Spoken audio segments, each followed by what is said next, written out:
पिछले वीडियो में आपने सुना कि किस तरह सतीश भास्कर को छेड़ रहा था और फिर भास्कर ने उसकी जमकर क्लास ली और आखिरकार उसने माफ़ी मांगी। अब आगे आने वाले दिनों में सर्दी बढ़ रही है तो शायद मैं इस तरह से वीडियो रिकॉर्ड ना कर पाऊँ, इसलिए आपको आने वाले वक्त में मैं नहीं, मेरी आवाज़ सुनाई देगी, मैं नहीं दिखूँगा। सोच रहा हूँ इस तरह से वीडियो थोड़े लंबे भी हो जाएंगे और जल्दी भी हो जाएंगे। तो आगे की कहानी और आने वाले सारे एपिसोड कुछ इस तरह से हम लोग रिकॉर्ड करते हैं। फांसी की कोठरियों के बीच। कोट लखपत की जेल में फांसी पहरे में 32 कोठरियां थी, जिसमें एक सिरे की 3 कोठरियों में हिंदुस्तानी कैदी थे, बाकी सब में 3-3 या 5-5 की गिनती में सजाए मौत के कैदी थे। हर रोज कोई ना कोई फांसी पर लटकाया जाता और हर रोज बाहर से कोई ना कोई उसकी जगह मौत की सजा सुनकर नया आ जाता। उनकी संख्या में कमी होने की बजाय दिन प्रतिदिन वृद्धि हो रही थी। वहां अक्सर वे कैदी थे जिनकी हाई कोर्ट और सुप्रीम कोर्ट से अपील खारिज हो चुकी थी, या प्रेसिडेंट के पास रहम की फरियाद चल रही थी, जहां 80% फरियादें खारिज कर दी जाती थी। बहुत हैरानी होती थी उनको देखकर कि वे मौत के मुंह में बैठकर भी ठहाके लगाते, गीत गाते और अपनी जवामर्दी का भरम कायम रखने के लिए या अली का नारा बुलंद करते हुए फांसी चढ़ जाते। मैंने बहुत कम लोगों को फांसी लगने से पहले रोते या आंसू बहाते देखा। रोए भी तो वे बेकसूर थे। किसी किसी को अपनी जवान बीवी के लिए आंसू बहाते देखा। कई बार तो एक एक दिन में इकट्ठे 6-6 आदमी फांसी लगाए गए। फांसी देने की इत्तला एक दिन पहले कैदी को दे दी जाती और उस दिन घर वालों से उसकी आखिरी मुलाकात कराई जाती। फांसी का फट्टा इसी बैठक के एक कोने में था, जिसके चारों ओर 4 दीवारी थी। जिसे फांसी देना होता था उसे फांसी के कुएं के करीब की कोठरी नंबर 32 में बंद किया जाता। अगर फांसी पाने वाले की तादाद 1 से अधिक होती तो साथ वाली दूसरी कोठरियां भी खाली करवाकर उसको उसमें बंद कर दिया जाता। कुछ लोग ऐसे भी होते जो अपना मानसिक संतुलन खो बैठते और उल जलूल बकने लगते, लेकिन ऐसे लोगों की तादाद कम ही थी। एक दिन का जिक्र है कि फांसी पहरे में हंजरवाल जिला लाहौर के 6 कैदी अनवर, वट्टू, सरवर वगैरह वगैरह सजाए मौत पाकर आए। सैदा की अपने चचाजाद भाई से बहुत दुश्मनी थी। इससे पहले भी दोनों खानदानों में माफी कत्लोगारत हो चुकी थी। एक शाम सैदा अपने 2 भाइयों, 2 बेटों और एक भतीजी को अपने साथ लेकर अपने चचाजाद भाई के यहाँ गया। इन्होंने जाते ही उसके घर को चारों तरफ से घेर लिया और मिट्टी का तेल छिड़ककर आग लगा दी। जिस किसी ने भी निकलकर भागने की कोशिश की उसे गोली मार दी। इसके भतीजे की बहू के पेट में बच्चा था।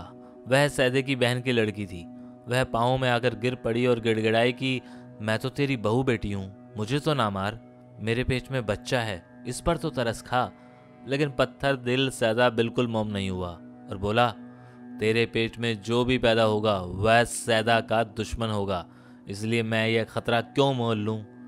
सैदा ने उसकी बाहें पकड़ी और अनवर ने उसके पांव और उस रोती कुरलाती को आग की लपटों के बीच में उछाल दिया।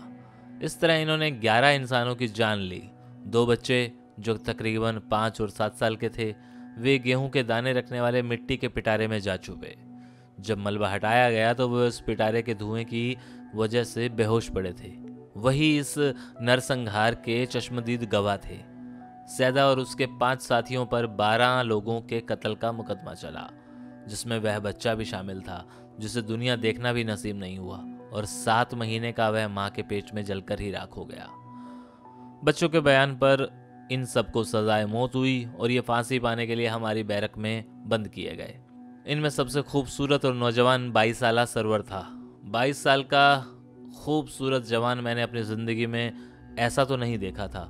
जिस दिन इसको फांसी का हुक्म आया उस दिन भी इसके चेहरे पर कोई गम की परछाई नहीं दिखी। सुबह 4 बजे जब इन्हें नहलाकर बारी बारी से मौत के कुएं की तरफ से ले जाया गया तो ये बहुत जोर से या अली का नारा बुलंद करते हुए फांसी की कोठरियों की तरफ चल पड़े और इन्हें एक साथ 3-3 खड़े करके फांसी दे दी गई। उधर उस सुनसान रात में जेल के बाहर इन 6 की बीवी और बच्चों की चीखें भी साफ सुनाई दे रही थी। अगले दिन इनकी लाशें जेल से बाहर उनके घर वालों के हवाले कर दी गई। एक और जालिम जिसे फांसी की सजा पाते मैंने देखा वह था मोहम्मद सादिक उर्फ जच्ची घुट्ट। इसे छोटे छोटे बच्चे उठाकर अगवा करने के जुर्म में सजाए मौत दी गई थी। पाकिस्तान में बच्चे उठाने का जुर्म इस कदर बंद हो गया कि इस अपराध के लिए दफ़ा 364 ए के तहत मुकदमा चलता रहा और कैदी को 14 साल से लेकर सजाए मौत तक की सजा दी जाती। यह शख्स भी अक्सर मेलों में थानेदार पुलिस की वर्दी पहनकर जाता। जो बच्चे माँ बाप से भटक गए होते उनको यह कहकर हासिल कर लेता कि वह बच्चों के माँ बाप को ढूंढकर बच्चे को उनके हवाले कर देगा। इस तरह इसने 250 बच्चे उठाए और उन्हें या तो भिखारियों के हाथों बेचा या खूबसूरत बच्चों को इलाका गैर के पठान के हाथ, जो बदसूरत या कम खूबसूरत होते हुए उन्हें यह भीख मांगने वाले गिरोह को बेच देता, जो इन मासूम बच्चों को आंखें फोड़कर हाथ पैर तोड़कर उनसे भीख मंगवाते थे। बड़े बच्चों की भी आंखें फोड़ दी जाती थी, चेहरा बदशक्ल कर दिया जाता था। छोटे बच्चों को तहखाने में रखा जाता, जब तक बड़े ना हो जाते उन्हें वहां से नहीं निकलने दिया जाता। और जब यह यकीन हो जाता कि अब इनके माँ बाप भी इन्हें नहीं पहचान सकेंगे तो तहखाने से बाहर निकालकर जेब काटने की ट्रेनिंग दी जाती। और इस तरह ये मासूम बच्चे सारी जिंदगी दूसरों के मोहताज होकर उनकी जेबें भरते रहते। लाहौर में भिखारियों के अपने अपने इलाके हैं और इन्हें गुंडे सरदार नीलाम करते हैं। कोई भी भिखारी ठेका भरे बगैर किसी इलाके में भीख ही नहीं मांग सकता।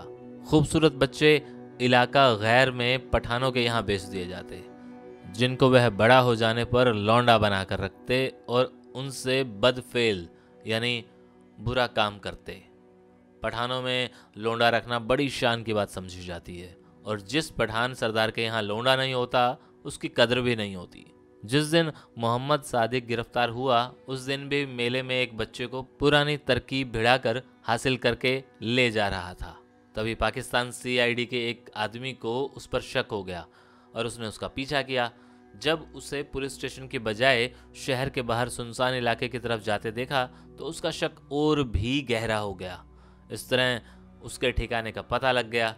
शाम को जब छापा पड़ा तो उस बच्चे समेत तहखाने से 20 बच्चे और बरामद हुए, जो बचपन से लेकर वहां पल रहे थे और अपने माँ बाप का पता भी नहीं जानते थे। और आज इसको सजाए मौत हो गई। यह वाकई बुज़दिल की तरह रोता, गिड़गिड़ाता, चीखता, पुकारता फांसी पर चढ़ा। काश यही सज़ा भारत में भी बच्चे उठाने वालों को दी जाती, वरना जिस तेज़ी से यह जुर्म हमारे देशों में बढ़ रहा है, हो सकता है कि एक दिन यह पाकिस्तान में इस जुर्म की होने वाली संख्या को भी पछाड़ दे। और अगले वीडियो में होंगी कुछ फिल्मी लोगों की बातें, यानी मशहूर डायरेक्टर निर्माता मोहम्मद अशरफ उर्फ अच्छा पहलवान, जो कि कोट लखपत जेल में 20 साल से सज़ा काट रहा था, और नूरजहाँ की बातें और उनके इश्क की बातें। और हाँ, जाने से पहले जो पिछला वीडियो था यानी पार्ट 18 नंबर में मैंने एक शेर पढ़ा था जो गालिब साहब का लिखा हुआ था, लेकिन उसे दुरुस्त किया डॉक्टर मुस्तफ़ा डोगर साहब ने। उन्होंने कहा कि केशव भाई, आपने जो गालिब साहब का शेर पढ़ा है उसमें 2 बार एक दी है, आपने 1 बार पढ़ा है। शेर कुछ यूँ था कि मैंने जो पढ़ा था, जान दी हुई उसी की थी, लेकिन जो सही था वो कुछ यूँ था, जान दी हुई उसी की थी, हक तो यह है कि हक अदा ना हुआ। तो जनाब बहुत बहुत शुक्रिया। एक तो ये कि आपने दुरुस्त करवाया और उससे ये जाहिर हुआ कि आप हमारे वीडियोस को बड़े ध्यान से सुनते हैं। और अगले वीडियो का इंतज़ार कीजिए, जल्द ही मैं इस उपन्यास को ख़त्म करना चाहता हूँ और आने वाले वीडियोस बड़े लंबे करने की पूरी कोशिश करूँगा। शुक्रिया।